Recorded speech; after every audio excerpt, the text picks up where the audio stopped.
L'Assemblée va maintenant entendre une allocution de son Excellence Julius Maada Bio, président de la République de Sierra Leone. Je prie le protocole d'accompagner son Excellence et je l'invite à prendre la parole devant l'Assemblée.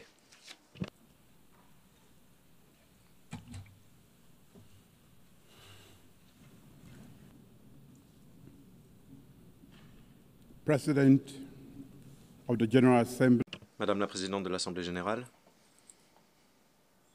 Monsieur le Secrétaire général, Excellences,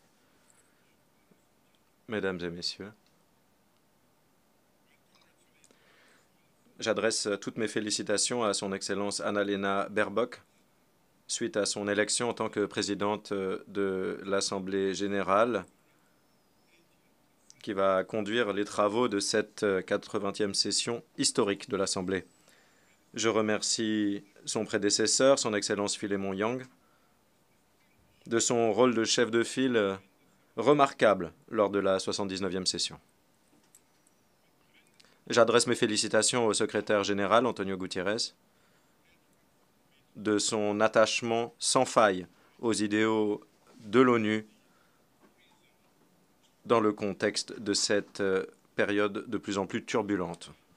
Madame la Présidente, c'est à la fois un honneur et une responsabilité insigne que de prendre la parole devant l'Assemblée à l'occasion du 80e anniversaire de l'ONU. Cette Assemblée n'est pas que décorative. C'est un appel à la conscience du monde, appel à agir dans l'unité, la détermination et avec vision. Notre thème, Meilleur ensemble, plus de 80 ans au service de la paix, du développement et des droits humains, est une célébration, mais également une injonction. Il nous rappelle que la coopération permet d'enregistrer des progrès. Mais cela exige également que nous repensions le multilatéralisme pour que la paix, la dignité et l'égalité ne soient pas que des promesses sur le papier, mais des réalités dans les vies des populations. Cet anniversaire n'est pas l'occasion de faire preuve de complaisance. Il nous faut plutôt un renouvellement courageux. Aujourd'hui, nous faisons face au creusement des inégalités, aux crises climatiques, à la fragmentation géopolitique, à la révolution technologique et à des conflits larvés. Et aucun pays ne peut relever ces défis seul. Nous avons besoin d'un multilatéralisme audacieux et d'une organisation des Nations Unies qui ne soit pas simplement réformée, mais revitalisée. L'ONU doit être plus qu'un lieu de réunion. Cela doit être un espace de travail pour la paix, pour les peuples, pour notre planète. Madame la Présidente, la Sierra Leone est un petit État qui a été fortement tributaire de la charte de l'ONU et qui aujourd'hui contribue à son respect. Nous nous exprimons avec indépendance et avec conviction parce que nous avons connu le coût de l'absence de l'ONU. Je suis également président de l'autorité des chefs d'État et de gouvernement de la CEDEAO et coordonnateur du comité des 10 chefs d'État et de gouvernement sur la réforme du Conseil de sécurité de l'Union africaine, C10. Et pour moi et pour le peuple de la Sierra Leone, ces fonctions ne sont pas simplement des titres, ce sont des responsabilités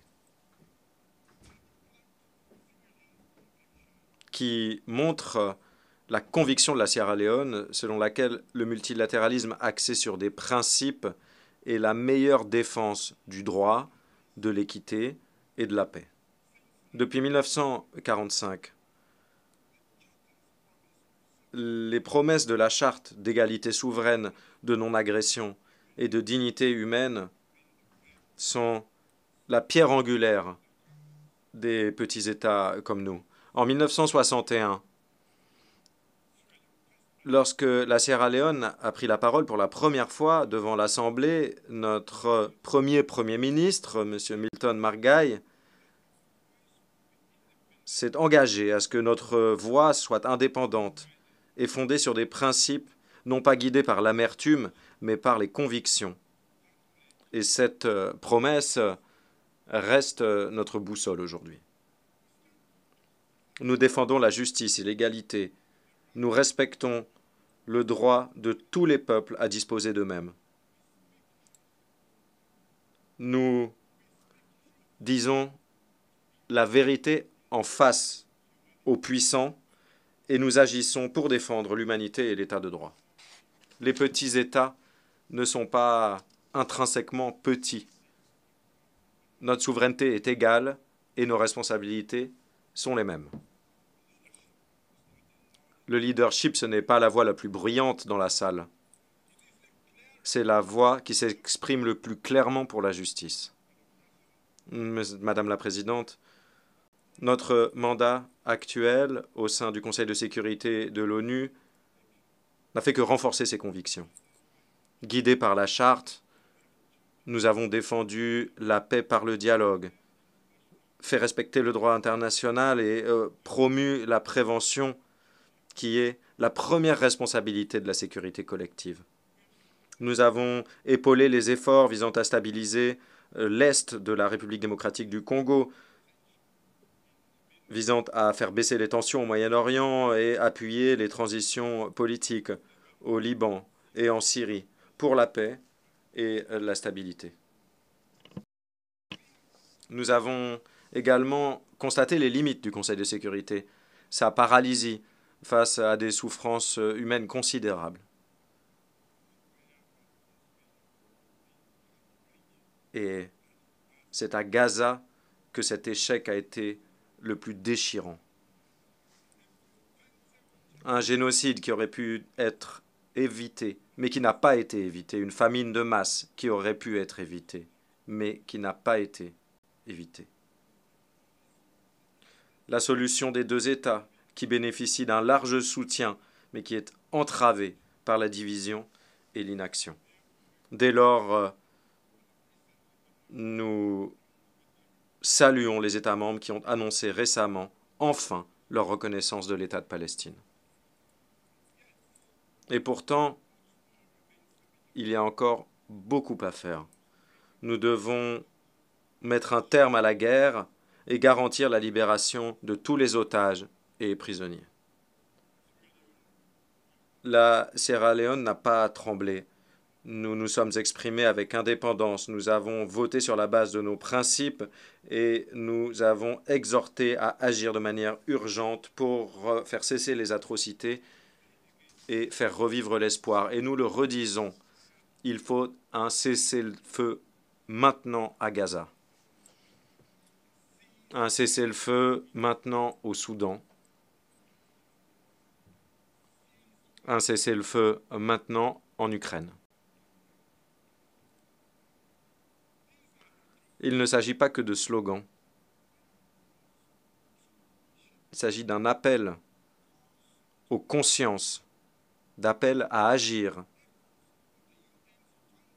Il s'agit d'écho de la promesse fondatrice de l'ONU, à savoir préserver les générations futures du fléau de la guerre.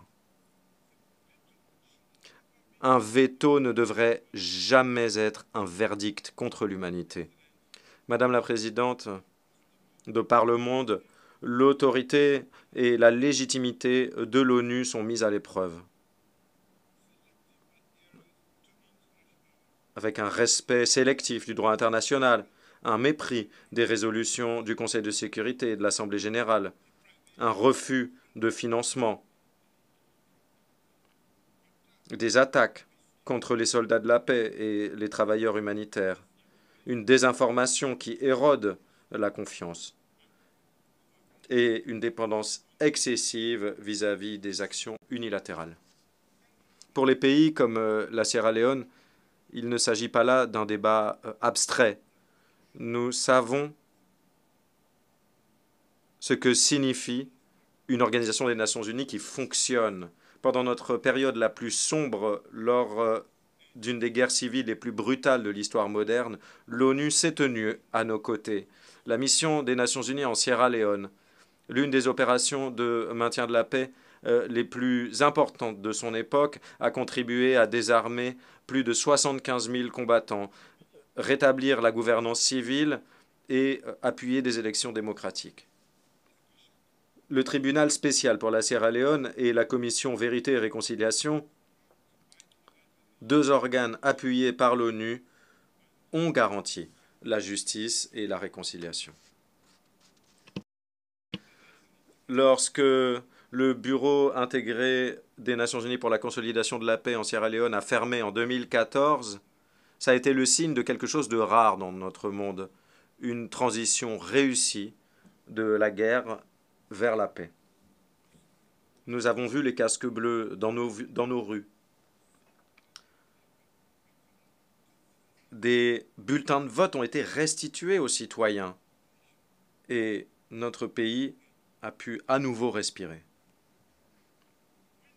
Lorsque l'ONU fonctionne, des vies sont sauvées. Lorsqu'elle échoue, des vies sont perdues.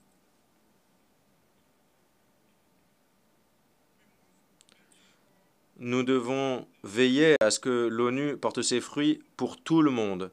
Et à cette fin, nous devons respecter et mettre en œuvre les décisions de l'ONU, protéger celles et ceux qui servent sous la bannière de l'ONU, investir dans la prévention et la consolidation de la paix et réformer le Conseil de sécurité pour que son autorité et sa légitimité soient adaptées au monde contemporain. Les Nations Unies ne peuvent pas protéger les personnes vulnérables si elles ne peuvent pas protéger leur propre autorité. La Sierra Leone joue son rôle et fournit des contingents aux missions de maintien de la paix. Nous siégeons en tant que membres élus au Conseil de sécurité et nous offrons notre expérience en matière de consolidation de la paix au monde entier. L'histoire de la Sierra Leone est la preuve que la solidarité multilatérale fonctionne lorsqu'elle est ancrée dans la confiance, dans le respect mutuel et dans un investissement véritable dans l'appropriation au niveau national.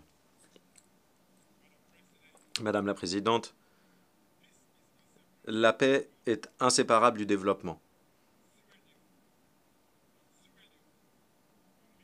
La Sierra Leone s'est dotée d'un plan de développement national à moyen terme conforme aux objectifs de développement durable et à l'agenda 2063 de l'Union africaine.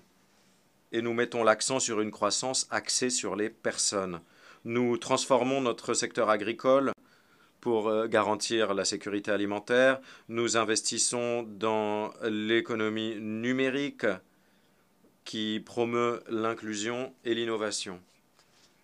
Nous accroissons nos investissements dans le développement du capital humain par le biais de l'éducation gratuite et de qualité. Nous investissons également dans les soins de santé et notamment la santé maternelle et des enfants. Nous renforçons l'énergie renouvelable en appui de l'industrialisation et de la résilience climatique.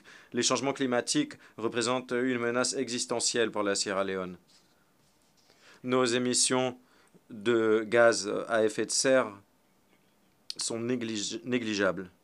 Et pourtant, notre peuple et notre littoral qui est étendu payent le prix fort avec l'érosion, les inondations et des pressions sur nos systèmes alimentaires et nos pêches. Nous avons intégré l'adaptation climatique et renforcé notre préparation aux catastrophes. Et pour honorer l'engagement pris à la 3e conférence des Nations Unies sur les océans, la Sierra Leone a ratifié le traité sur la biodiversité dans les zones ne relevant pas de la juridiction nationale, le traité BBNJ. Nous sommes le 60e État à avoir déposé son instrument de ratification et à ce titre, la Sierra Leone est fière de cette réalisation collective car nous pouvons déclencher l'entrée en vigueur du traité BBNJ Il s'agit là d'un jalon historique pour le multilatéralisme et la gouvernance collective de nos biens communs océaniques. Nous exhortons tous les pays à nous emboîter le pas afin que la haute mer et la zone soient régies par l'intérêt général. La justice climatique, ce n'est pas de la charité. C'est une responsabilité juridique et morale.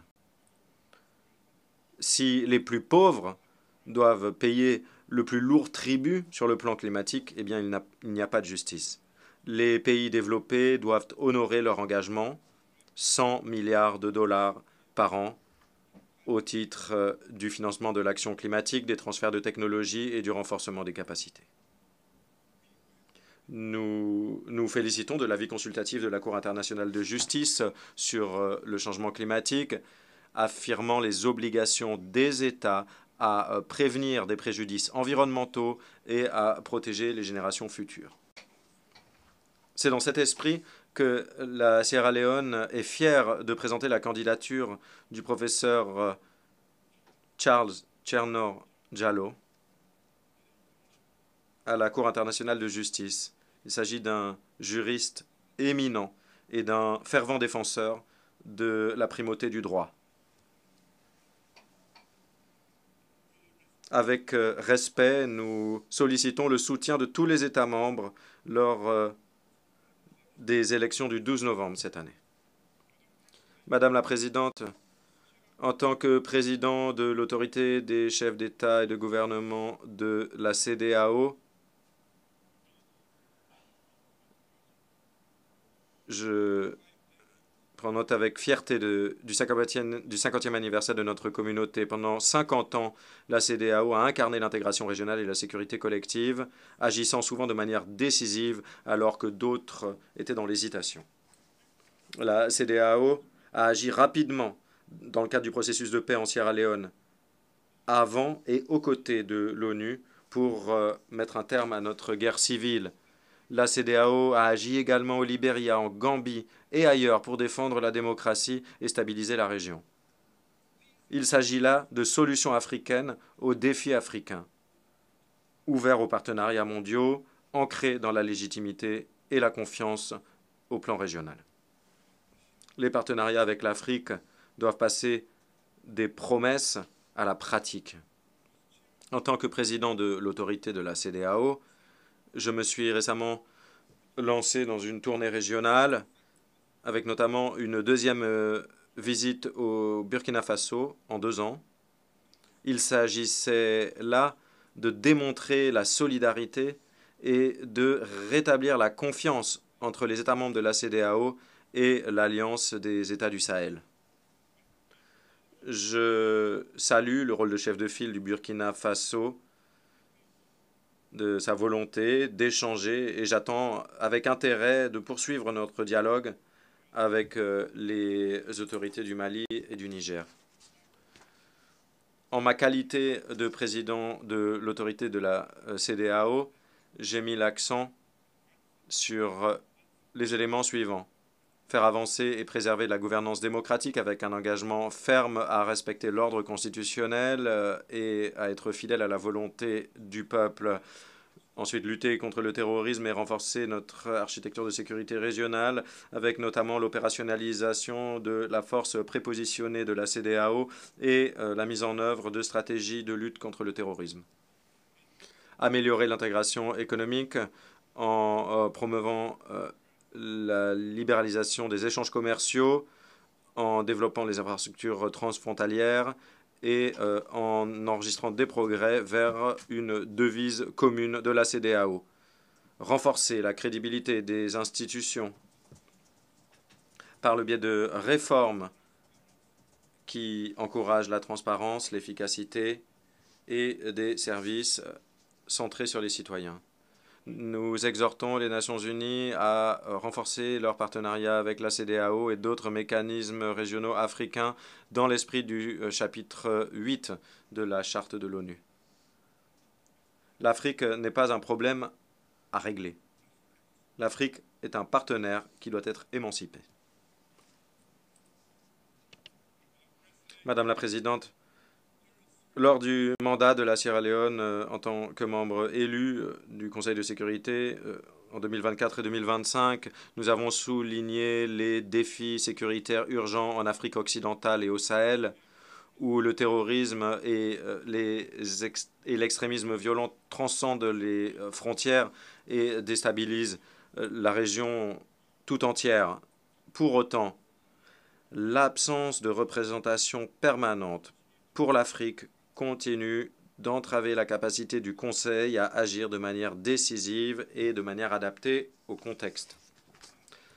Nous avons préconisé une approche holistique de la lutte contre le terrorisme au Sahel, avec un lien entre la sécurité, le développement, les réformes de la gouvernance, la coopération régionale et le renforcement du partenariat ONU-Union africaine, CEDEAO. Bien trop souvent, cependant, la riposte du Conseil a été entravée par des intérêts géopolitiques étroits, ce qui a retardé des actions qui auraient pu sauver des vies. Et notre expérience confirme une vérité évidente. La paix durable repose sur l'inclusivité, l'appropriation et la légitimité.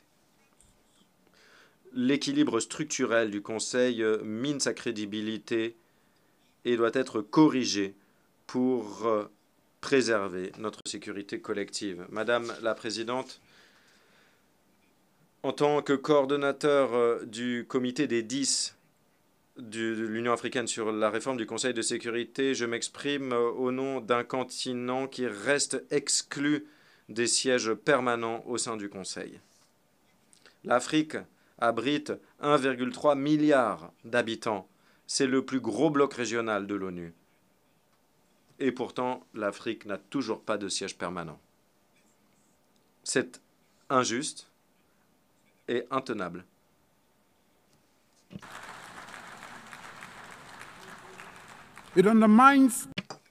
Cela mine la crédibilité du Conseil et la légitimité de ses décisions. La position africaine commune, exprimée dans le consensus des Zuluini et la déclaration de Sirte, appelle à au moins 2 sièges permanents pour l'Afrique, assortis de droits et de prérogatives complets, y compris le droit de veto s'il est conservé, et 2 sièges non permanents supplémentaires. Il ne s'agit pas d'une requête, il s'agit d'une exigence d'équité.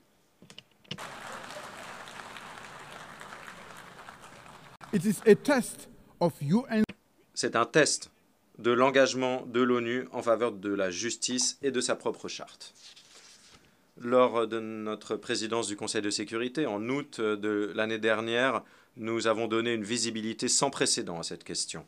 Alors que nous célébrons le 80e anniversaire de l'ONU et le 20e anniversaire du consensus des Zuluini et de la déclaration de Sirte, il est grand temps que la communauté internationale donne suite à l'appel de l'Afrique.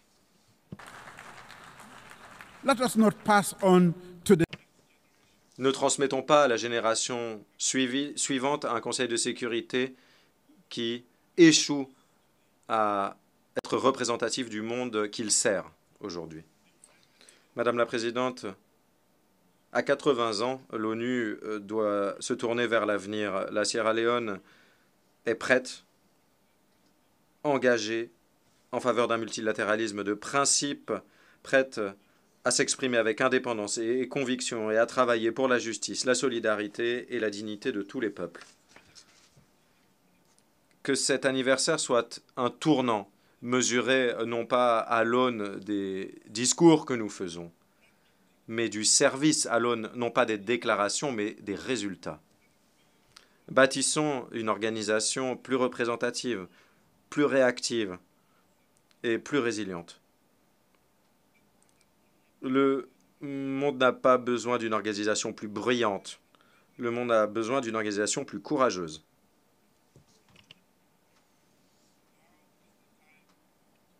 Il est grand temps de faire en sorte que l'ONU porte ses fruits pour tout le monde.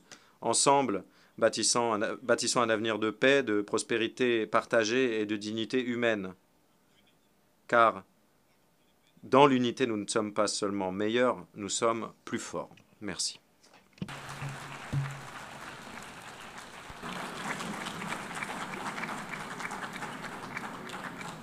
On behalf of the Assembly, Au nom de l'Assemblée, j'adresse mes remerciements au président de la République de la Sierra Leone. Nous venons d'écouter